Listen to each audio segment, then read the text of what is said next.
Hello student, I hope you will be fine. Welcome everybody in online class. I send a message for you. You stay home and help save lives. आज हम लोग को ये जो online classes चल रहे हैं इसके माध्यम से यह सीखेंगे कि हम जो डायरेक्ट नरेशन होता है उसको हम इनडायरेक्ट नरेशन में कैसे चेंज करेंगे, इसको हमको सीखना है। स्पेशली ये जो है वो क्लास 10 और फर्स्ट ईयर के लिए भी ये पर्टिकुलरली है। आप जानेंगे कि हम होता क्या है, यानी ये नरेशन होता क्या है जिसको हमको डायरेक्ट से इनडायरेक्ट में चेंज करना है। सबसे पहले हमको समझना होगा कि नरेशन हम कहते किसे हैं। वक्ता के शब्दों को व्यक्त करने की कला को अंग्रेजी में नरेशन कहते हैं। यानी जो स्पीकर होता है, स्पीकर का मतलब बोलने वाला, कहने वाला, जो अपनी बात को कहना प्रारंभ करता है उसको हम स्पीकर कहते हैं। यानी जो उस कही गई बात हमारी होती है जिसको हम अपने शब्दों में कहे होते हैं वो हम हमारा जो कथन होता है वो नरेशन कहलाता है। अब ये जो कथन हमारा होता है उसके दो भाग हो जाते हैं। पहला जो है डायरेक्ट स्पीच और दूसरा जो है इनडायरेक्ट स्पीच, यानी प्रत्यक्ष कथन और अप्रत्यक्ष कथन। जब डायरेक्ट स्पीच, जब वक्ता के कथन को ठीक उसी के शब्दों में प्रकट कर दिया जाता है तो उस कथन को हम अंग्रेजी में डायरेक्ट स्पीच कहते हैं।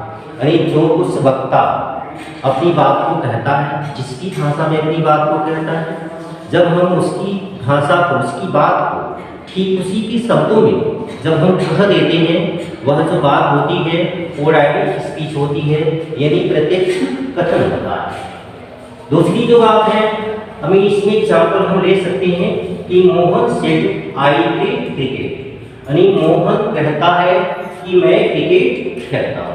अब ये जो कथन हो गया उसका वो डायरेक्ट स्पीच में है, उसकी बात को सीधे कहा गया है उसकी भाषा में, स्पीकर की भाषा में, यानी वक्ता की भाषा में।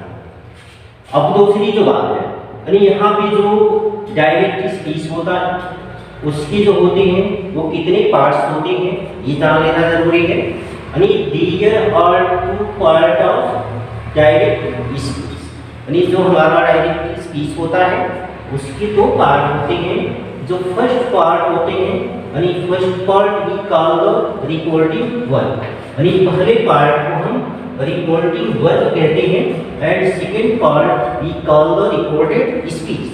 जो दूसरा भाग होता है उसको हम रिकॉर्डेड स्पीच कहते हैं। ये रिकॉर्डिंग वर्ब होती क्या है इसको जान लेना जरूरी है। वक्ता की बात को जिस मुख्य क्रिया से प्रारंभ करते हैं उसको हम रिकॉर्डिंग वर्ब कहते हैं। इसको इन्वर्टेड कामा से बाहर लिखा जाता है। यानी जो स्पीकर होता है, वक्ता होता है, जो अपनी बात को कहना प्रारंभ करता है और जिस क्रिया का सहारा लेता है कहने के लिए, उस को हम रिकॉर्डिंग वर्ब कहते हैं। वो क्रिया जो हो सकती है से,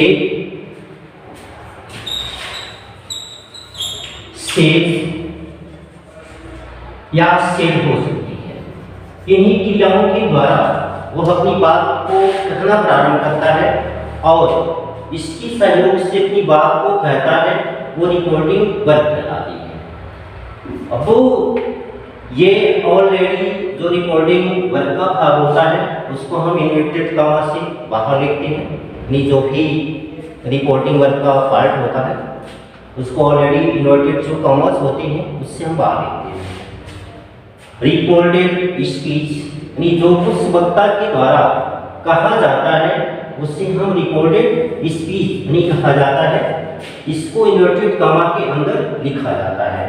यानी आप देख रहे होंगे कि ये जो भाग है, जो सेंटेंस है, यानी Mohan said I play cricket, यहाँ पे ये जो भाग है रिकॉर्डिंग वर्ब का, यहाँ पे सेड जो है वो वर्ब है जिसकी सहायता से जो मोहन करता है अपनी बात को कहना प्रारंभ करता है। यानी ये जो हो गया सेट यहाँ पे, यानी ये रिपोर्टिंग वर्ब का पार्ट है, इसको कॉमास के अंदर लिखा गया है। यानी इसकी बात जो है, जो कथन है यहाँ पे पूरा हो रहा है। यानी वक्ता का कथन जहाँ पे पूरा होता है वो रिपोर्टेड स्पीच का पार्ट होता है, वही उसकी बात पूरी होती है। तो मोहन कहता है कि मैं क्रिकेट खेलता हूँ, इस क्रिया से प्रारंभ करना शुरू किया, लेकिन उसकी जो बात है, जिस बात को वह कहना चाहता है, अपने कथन को जहाँ पे पूरा करना चाहता है, वो रिपोर्टेड स्पीच में पूरा हुआ। तो दो भाग होते हैं, जो यहाँ पे हमारा डायरेक्ट स्पीच होता है, उसके दो भाग हो गए, रिपोर्टिंग वर्ब और रिपोर्टेड स्पीच। कथन उसका पूरा यहाँ होगा। अरे इसी को पहचान करके 2100 ये जो सेंटेंस है किस टेंस से बिलोंग करता है, हम चेंजिंग करते हैं। अब दूसरी बात है होती है कि हम इनडायरेक्ट स्पीच में क्या क्या चीज़ों पर ध्यान हमको देना है, यानी कौन सी बात जो होती है वो इनडायरेक्ट स्पीच को बनाती है। यदि हम वक्ता की कहे हुए शब्दों का सार अपने शब्दों में कहते हैं, अर्थात वक्ता के कथन बदल करके अपने शब्दों में प्रकट करते हैं, उससे इनडायरेक्ट स्पीच कहते हैं। स्पीकर ने अपनी बात को कह दिया, यानी जो कुछ भी वक्ता को कहना है कह दिया, उसकी बात को जब हम बदल देते हैं, बदल करके अपनी भाषा में कहते हैं, उस बात को हम इनडायरेक्ट स्पीच कहते हैं। अब यहाँ पे हम इस बात को समझ सकते हैं एक उदाहरण के द्वारा। जो सेंटेंस जो डायरेक्ट स्पीच में एज एग्जाम्पल लिया गया है, उसी को हम यहाँ पे चेंज कर सकते हैं। हमको सबसे पहले ये जानना है कि यहाँ पे रिपोर्टिंग वर्ब क्या है और रिपोर्टेड स्पीच क्या है। आपको जैसा कि पहले भी ऊपर बता दिया गया है एज एवर कि जो शब्द जो होते हैं जहाँ से स्पीकर अपनी बात को कहना प्रारंभ करता है, यानी वो जो पार्ट सेंटेंस का कॉमास से बाहर होते हैं, आउट ऑफ कॉमास होते हैं, वो रिपोर्टिंग वर्ब का पार्ट होते हैं।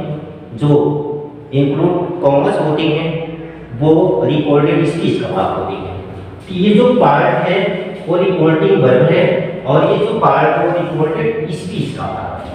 तो चेंजिंग हमको जो करना होता है, वक्ता का कथन यहाँ पूरा होता है और इसी को पहचान करके हमको चेंज करना होता है। यहाँ पे ये देखना है कि Mohan said I play cricket, यानी मोहन कहता है कि मैं क्रिकेट खेलता हूँ। अब ये जो भाग है ये रिपोर्टिंग वर्ब हो गया, ये जो भाग हो गया वो रिपोर्टेड स्पीच हो गया। चेंज करने के लिए हमको कंजंक्शन का यूज करना होता है, जिसमें दैट कर सकते हैं, इफ कर सकते हैं, फेदर कर सकते हैं या टू कर सकते हैं और सत्ता कौन सा और नहीं भी कर सकते हैं। इसको चेंज करेंगे, अभी हो जाएगा मोहन से। अब यहाँ पे जो कॉमर्स और जो इन्वर्टेड कॉमर्स होती है, जब इस सेंटेंसेस को हम चेंज करते हैं, यानी डायरेक्ट से जब इनडायरेक्ट में चेंज करते हैं, इन कॉमर्स और इन्वर्टेड कॉमर्स के स्थान पे कंजंक्शन दैट का उपयोग करेंगे, सेड दैट। अब यहाँ पे ऑलरेडी आई जो है प्रोनाउन है और यह जो बात है वह इसके यानी मोहन के विषय में कही गई, यानी आई जो आया है वो मोहन के विषय में आया है और इसलिए इस आई जो प्रोनाउन है उसकी चेंजिंग इस कर्ता के नंबर और वचन के अनुसार कर देंगे। अब यहाँ पे आई जो है ही में चेंज हो जाएगा, इसलिए कि मोहन जो है वो मैस्कुलिन जेंडर है, इसलिए यहाँ पे ही नहीं, said that he play cricket. एक बात का ध्यान रखें कि जो रिपोर्टेड स्पीच का भाग होता है वहीं पे उसकी बात पूरी होती है और उसी को हम सेंटेंसेस के अनुसार पहचान करते हैं। ये जो पार्ट है ये प्रेजेंट इंडिफिनिट का पार्ट है और प्रेजेंट इंडिफिनिट को जब हम चेंज करते हैं तो पास्ट इंडिफिनिट में चेंज कर देते हैं। यानी यहाँ पे पास्ट इंडिफिनिट चेंज करने का मतलब ये हुआ कि हम चाहे वो सिंगुलर नंबर हो या प्लूरल नंबर का सब्जेक्ट हो, सबके साथ हम वर्ब की सेकेंड फॉर्म का यूज करते हैं। तो यहाँ पे हो जाएगा Mohan said that she played cricket. अब यहाँ से हम इन्वर्टेड कॉमास और कॉमास को हटा देते हैं, जो लास्ट में कॉमास होते हैं इन्वर्टेड कॉमास, इनको भी हटा देते हैं, केवल यहाँ पे फुल स्टॉप लगा देते हैं। अब आगे हमको जानना है कि इनडायरेक्ट स्पीच में ध्यान रखने योग्य बातें क्या होती हैं, यानी कौन सी सावधानियां ऐसी होती हैं कि जिसको हमको यूज करके और इनडायरेक्ट स्पीच को बनाना होता है। जो पहली सावधानी है ये है इसमें कोई इन्वर्टेड कॉमास नहीं होते, जैसा कि इन्वर्टेड कॉमास यहाँ पे और यहाँ पे आप देख रहे हो कि कोई भी इन्वर्टेड कॉमास यहाँ पे नहीं लगाए जाते हैं और वक्ता की कथन को बदल कर लिखा जाता है, यानी वक्ता का कथन जो है बदल जाता है। यहाँ पे वक्ता के लिए आई आया है और यहाँ पे वक्ता के लिए ही का प्रयोग है। अब यहाँ पे हो जाएगा कि मोहन कहता है कि वह क्रिकेट खेलता है। ये दूसरी जो बात है सावधानी रखने योग्य होती है कि कौन सी बात होती है ऐसी दूसरी की हम उसमें यूज करके हम इनडायरेक्ट स्पीच को बनाते हैं। तो रिपोर्टेड स्पीच का पहला अक्षर कैपिटल नहीं रहता, जैसा कि यहाँ पे आई, रिपोर्टेड स्पीच का आई यहाँ पे कैपिटल से लिखा गया है। जब इसको हम इनडायरेक्ट में चेंज कर दिए हैं, यहाँ पे उसका स्थान ही ले लिया है और यहाँ पे ये स्मॉल लेटर से शुरू हुआ है। इसी तरह से जो दूसरी सावधानी होती है, यानी हम जो रिपोर्टेड स्पीच का पहला अक्षर है उसको हम कैपिटल में लेकर के स्मॉल में लिखते हैं। जो अगली सावधानी होती है, यानी अगली बात हमको प्रयोग करनी होती है, रिपोर्टिंग वर्ब के बाद कोई कॉमास नहीं लगाया जाता। यहाँ पे रिपोर्टिंग वर्ब के बाद कॉमास आया है ऊपर, लेकिन यहाँ पे हम कॉमास का प्रयोग नहीं करते हैं जब इसको हम इनडायरेक्ट स्पीच में चेंज करते हैं। जो अगली बात है वो रिपोर्टिंग वर्ब के बाद नियमानुसार कंजक्शन दैट, इफ, वेदर या टू लगाते हैं। यानी जब हम डायरेक्ट से इनडायरेक्ट में चेंज करते हैं तो जहां रिपोर्टिंग वर्ब का भाग समाप्त होता है और जहां से रिपोर्टेड स्पीच का भाग शुरू होता है, यानी कामा और इन्वर्टेड कामा के स्थान पर हम किसी कंजक्शन का प्रयोग नियमानुसार करते हैं। जो अगली बात है वो आई तथा प्रॉपर नाउन को छोड़ करके रिपोर्टेड स्पीच का पहला अक्षर स्मॉल लेटर में लिखा जाता है।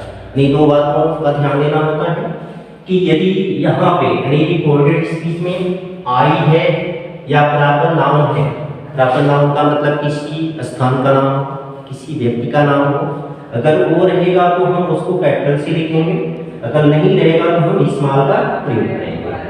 बस इस वीडियो में इतना ही। अगले दिन आगे हम लोग पढ़ेंगे कि इतने सेंटेंसों में चेंजिंग करते हैं और उसको चेंज करने के लिए क्या रूल होते हैं। अब अगले दिन मिलेंगे।